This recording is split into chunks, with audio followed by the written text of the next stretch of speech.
Right, so yes, we are here, not at a live venue in London, at a gig, actually in a secret location. In our woods. In our woods, somewhere in East London, with Ankle Austin of Snapped Ankles. Hi there. I believe this is one of your spots for picking up... I'll finish that sentence. For picking up bits of wood for your stage. This is where we go dogging and logging. What, for people that aren't familiar with your live show, what do you do with these pieces of wood? We hit the pieces of wood. Yeah. And they make a sound. Yeah, so it was a sort of, I think sort of when we started the band, and we were sort of looking at, I guess when you look at bands you like, and looking at, I was kind of quite obsessed with outsider art and outsider musicians who have their instrument. So looking at how to create really your own instrument, and then traditionally I sort of play guitar. Yeah. Which is, and I like sort of punky, trashy guitar sort of style, and so when I was looking to sort of make an instrument which, simple synthesizers are quite easy to solder together. Right. I was looking to kind of find an instrument, a synth, that I could treat as badly as a guitar. Yeah. Like where you can sort of look like you're going to smash it, maybe. Or you can take on tour as well. You can treat it hard, because synthesizers, you have to be really nice to. Yeah. And you want the instrument to be a kind of extension of the energy that you're putting into the music. So it was really looking at how to create that, and also at the same time probably listening to, like there was a bit of a Silver Apples revival. This is sort of 2011 time when we started, and that having the synths that I made, you couldn't really tune. So they just were always out of tune. Yeah. And it was kind of, well, let's see if we make sort of freaky rhythms without having sequencers and things like that. We'd actually have a bunch of pieces of wood with piezo synths on them. That's right, because you don't just hit them like a piece of wood. That you've made, you put electronics. Yeah. So with electronics, they've got a synth attached to it. Yeah. A percussion synth, and then more like theremins. You have to sort of fiddle around with it. You can never get the same thing twice. Yeah. Not really. And then through a bunch of effects, they sound pretty heavy. Yeah. So piezo is usually used in acoustic guitars as a pickup, right? Yeah. Or do they do piezo is basically a contact mic.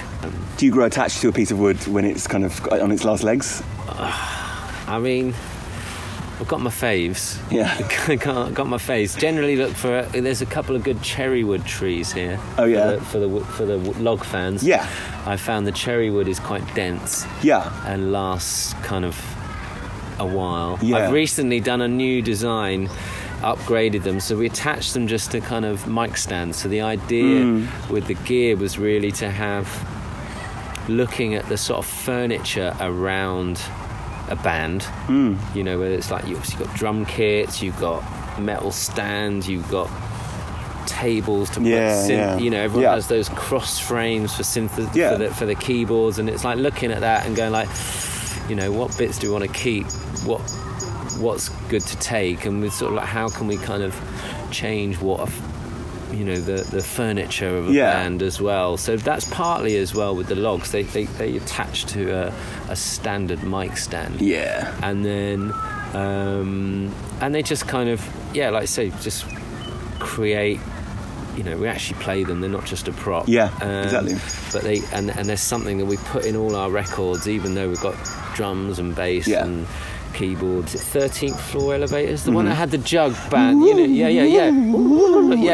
a band with throughout jug. every song. Yeah, and you'd have it in every song and all that sort of stuff. It's kind of like, it's them. Yeah. And I think that's something I've always liked, that you can go to a band, straight away it's them. Yeah. Even if it's, and so you have to sort of embed some rules and some freaky instruments in there to kind of to get that going. Yeah, it's extremely cool. Obviously, it matches with your look, and it's not just a gimmick, even though you've got it's the stage look of the gig, and it can all look very like foresty, but the fact it started from and continues to be utilising the acoustics of the wood to make sounds. I mean, we did a lot of stuff. We did when we could play in warehouses before they've all been turned into flats. In East London, we were able to set up and practice and actually get more people, more logs set up, and we'd have like 4. Sometimes I've even done a workshop where we've had 12 people all hitting kind of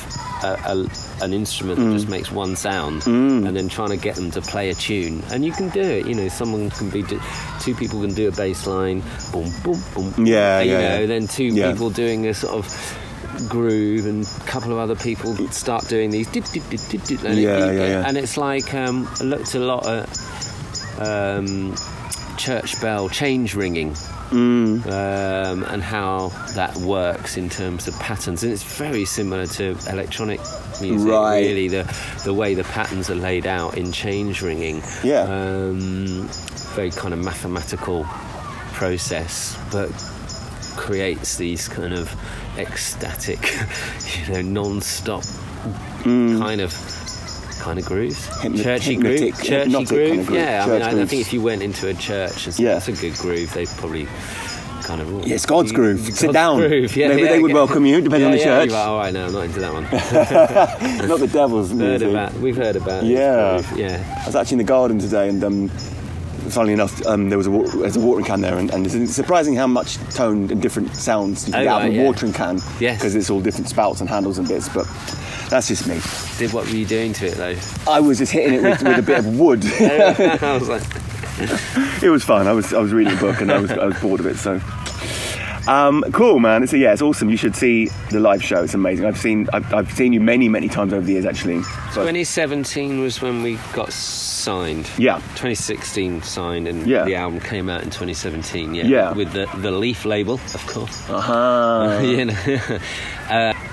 We've never tried too hard, and I think the whole point, even with the costumes and things, was to try and be a bit of an anti-band and not really be about trying to make it in any particular way. But keen to get the music out there somehow. So it was nice to be picked up by Leaf, and they had quite a sort of... They basically laid it on the line. They said, look, for this system we have, we'll put your record out, but you need to be smashing at gigs. And I was kind of like, okay, that takes a lot of work to be good, to do good live shows, and in America the bands are great because they can tour non-stop in 360 cities or whatever. Whereas in the UK, the scene's smaller, and it's hard to get that tight. As amateurs, we're essentially amateurs. So to become the sort of impressive live show takes a lot of work, but we did it. We went on tour then, and we did a year of as much tour gigs as we could. And then they asked us for another album, and then they keep wanting it, and it's you end up in the process of playing. We've just literally done our biggest. Literally got home on Sunday night, from probably like 2.5 months on the road. Which is sort of the most we've probably done it all in a consecutive road. But did you come out of a scene or a community of like-minded artists, or were you just kind of on your own pumping it out? On our own, really. Well, the scene we were in when we started was really there was a lot of dancers and visual artists, performance artists around.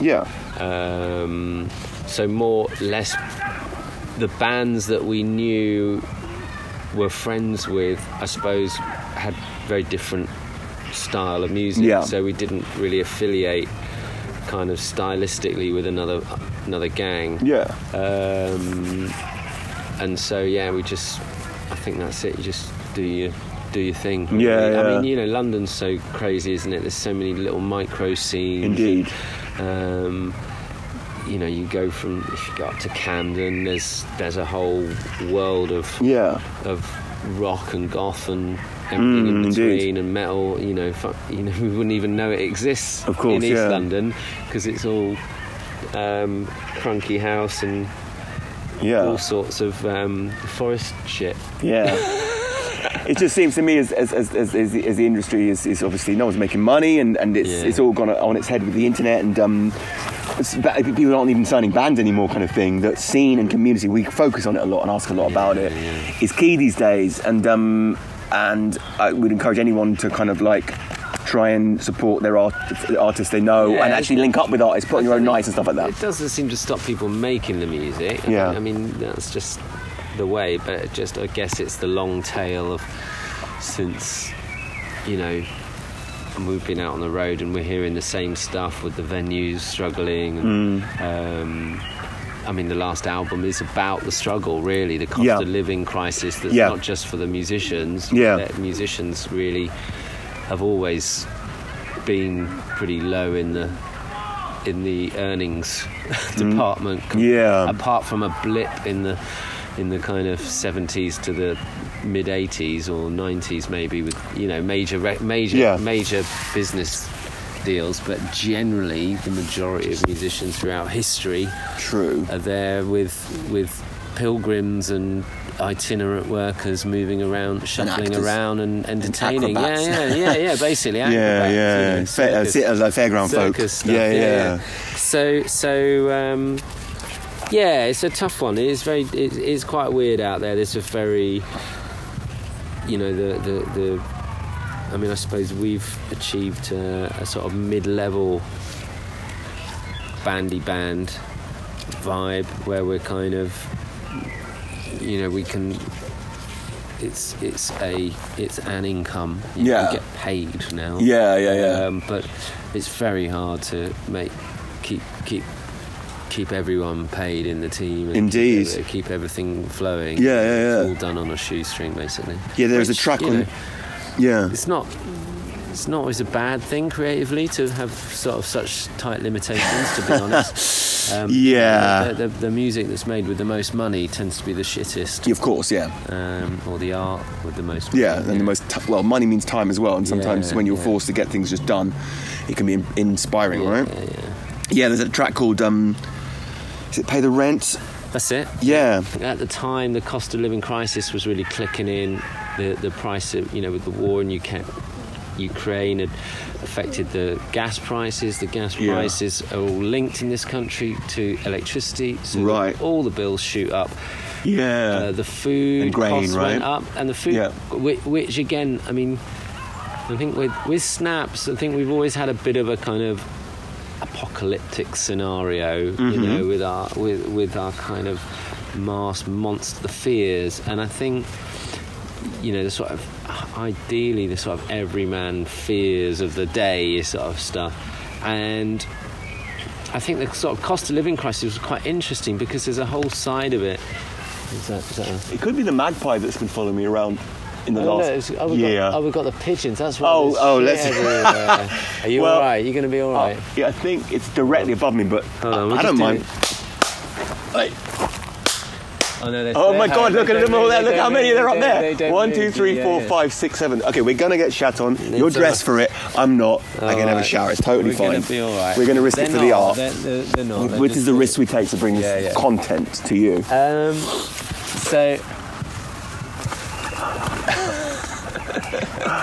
I'm covered. As long as you're okay, I'm covered. They're just not moving. They're just aiming their bums at us. They're just focusing and charging and going. They're kind of like waiting and getting something. Yeah, cock in the barrel. So I think with the cost of living crisis is really interesting because the song itself is quite jokey and kind of basically sort of talks about people in Kent because essentially, you know, that's where, you know, the Brexit movement started. A lot of our crew that we work with all come from Kent, right? And I've been reading lots of books on Kent and things in Kent, like right. John Higgs's book Watling Street, which is great, which has lots of tales of what happened, of sort of psychohistory of the road that goes from Dover up to London, then up to Chester. Okay. So yeah, it's almost like a conversation someone in Kent would have. Okay. So we're going to pay the bloody rent. Oh, blame well, it on everyone else. Yeah. The first album took 5 years or whatever, as always. First album to make, and then the two in between, the last album, the first album, were done almost like they're collages of ideas that then the band go out and tour. Right. Like you say. So then you find out you have to work extra hard and imagine all that. You have to go through everything to make sure that you don't get on tour and realise there's a better way to do it, or a better lyric. So that was through rehearsing a lot and then touring it? Just really, really, really careful writing, basically, and very kind of doing lots of different versions of song, trying to rip them up and just having to play it on a song on every instrument. Wow. Once you've got the basic, then moving it around and also like the album before that was sort of in lockdown, that was almost like imagining what it'd be like at gigs, because we couldn't do gigs. Yeah. So we did an album in lockdown, and that was like going, right, okay, well, this has got imagining you're at a party. Oh wow! And so, but like everyone did, but you were doing it with an album, and then going and recording the drums with it and working it, and then playing over that, and then so yeah, there's lots of different ways to cook it, but essentially you cannot beat just gigging it. I was running a night at MOT Club down in Bermondsey. Yeah. And put the band on there in the round. So here we are in a club with a surround sound system filled with smoke, with a load of people dancing, and we've got to just keep them dancing basically. And that was a really good way to kind of get the tracks that we'd had sort of written into quite songy form, then sort of opened up and became kind of a lot looser and more groovy, and then we unified playing them, and then that then went into the next. We did that twice, I think, and then at MOT. Yeah. These sort of forest raves. So that was a good way, like we were saying, to kind of walk the talk. Yeah. And get the group to be playing and writing with the right, we need to be making this type of music, so we need to go and do that. Yeah. To that scene or whatever, Yeah.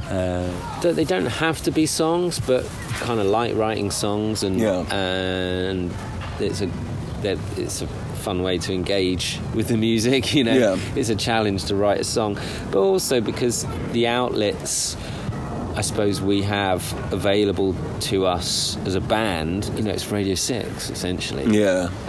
So we always need to have an attempt to write a sort of radio-ish friendly material, so that then you're straight away into kind of like, well, do you have melodies, choruses, or if it's just groove, they'll only put it on at night. So right. It's kind of there's a lot of different things at play with how to, when we're sort of cooking the stuff. At the same time, obviously doing pieces of music that you want to do, or grooves that you want to do. Well, as long as it's what you want, right? I mean, from our point of view as a band, we want people to come to our gigs. Yeah. So if they're saying, well, if you want people to come to your gigs, we need to get you onto the radio. Therefore, it's great that you want to make kind of some ambient techno, but we're trying to develop our sound and not just sit back on whatever we've done before. So that's where I'm coming from. I really with this conversation. Cool. I'm going to ask you the last question now. Okay. What is your purpose as an artist? Purpose. was my porpoise. Where is your porpoise? Just can't help making a lot of noise. Yeah. And clearing the room. I don't think there's any danger of that. I don't know. Like I say, kind of trying to cook up a recipe using all the familiar things that people use in terms of instruments and structures and influences, but and trying to get something, you know, that you can dance to, but also kind of is different to the next forest-inspired log-hitting band. So it goes into the... There'll be loads of them soon, yeah. Oh my God, yeah. well, listen... all these pigeons all... We will not give away our location so no one can... So basically you come here sometimes in the middle of the night looking for logs... to put onto your stage. I have done, yes. You've been Yeah. I've moved on to street trees recently. Street trees? Well, you just hack them down? Well, no, but when one goes down, there's a bit of a kind of, the word goes around now, and people, you know, call me up and said, I've just seen tree's gone down there. They're not happy about us being here. Well, we won't be here long. Getting on the interview, don't they? Yeah. Yeah, that is a right old gang of them. It's quite Hitchcockian. Yeah. Yeah. You're doing very well. With these pigeons. Oh, well, it's amazing that they fucked off, because there's one there that's looking right at me. Hello. There's a magpie been following me around for about a year, but my girlfriend sent it to me. Anyway, it's a long story. Do you think like pigeons are like seagulls? You know, seagulls can they can communicate with their poo, can't they? They can like send a message. You know, they can do like a really acidic poo if they're angry. And that will achieve... Take the paint off your car. Well, do you think are they thinking that far? I think they're thinking that far. I think they're thinking that far. It's like, fuck you. Oh, so they're they might. I'm going to go and eat some much more acidic fruit on the way home, and we'll get rid of that car. This is it. I think they can actually check. They're finding out. I did read somewhere that they can alter it to, you know, depending on how they're feeling. Right. The acidity of their shits. You know, maybe they do like a sort of, hey, I'm here, guys, like a party pooper. yeah. One, you know. You might get shouted, but don't worry, it's alkaline. Oh, yeah, that's a nice one. Yeah, my friends are around, we can shit. That's my happy shit. Yeah, we can shit comfortably. Maybe pigeons are the same. Maybe we haven't found out yet. Oh. Anyway. Austin Ankle. Yeah. Hi there. Go ahead, no problem at all. This is actually where I feed the pigeons. The pigeons were waiting for me, so I'm going to feed them. Oh, really? Oh, yeah. You're feeding But this is the end of the story. Talking about them. Yeah, we're about to finish. Oh, okay. Yeah, cool. Are they your friends then? Not necessarily. I've been feeding them for years, so they wait on me. And plus the rats. Oh, that's why they gathered when we were here. They were all above our heads. We were slightly nervous. They will shit on you. Well, they will. We're amazed they haven't. They've done that to me many, many times. Oh, even when you're trying to help them. We were just saying, we were wondering if they have different, like, friendly shits or acidic ones, like enemy shit. They say that it's lucky. Sorry, I. No, this is cool. Honestly, this is amazing. This is great. Do it here. Please just do. Here on camera. Just here. If you could put right in front of us. Over here. Get in the shot. That's it. Yeah. You guys are here. I don't know how comfortable they make feel. Yeah. Come on, guys. Oh yeah, look, they're kind of making it. Guys. Oh, lucky we. This is We'll get out of the way. Okay, cool. Well, this is a good ending. Yeah. What's your name? Malvika. You might end up in our interview if you don't mind. Oh, okay. But thank you so much, Austin, of Snapped Ankles, for meeting us in the woods. Cheers, and this is... Yeah, and hang on a second, I'm going to move the camera. Yeah, like... This is Malvika's band. Yeah. If you had a band, this is your audience. That is crazy. All right, nice one, guys. Thank you.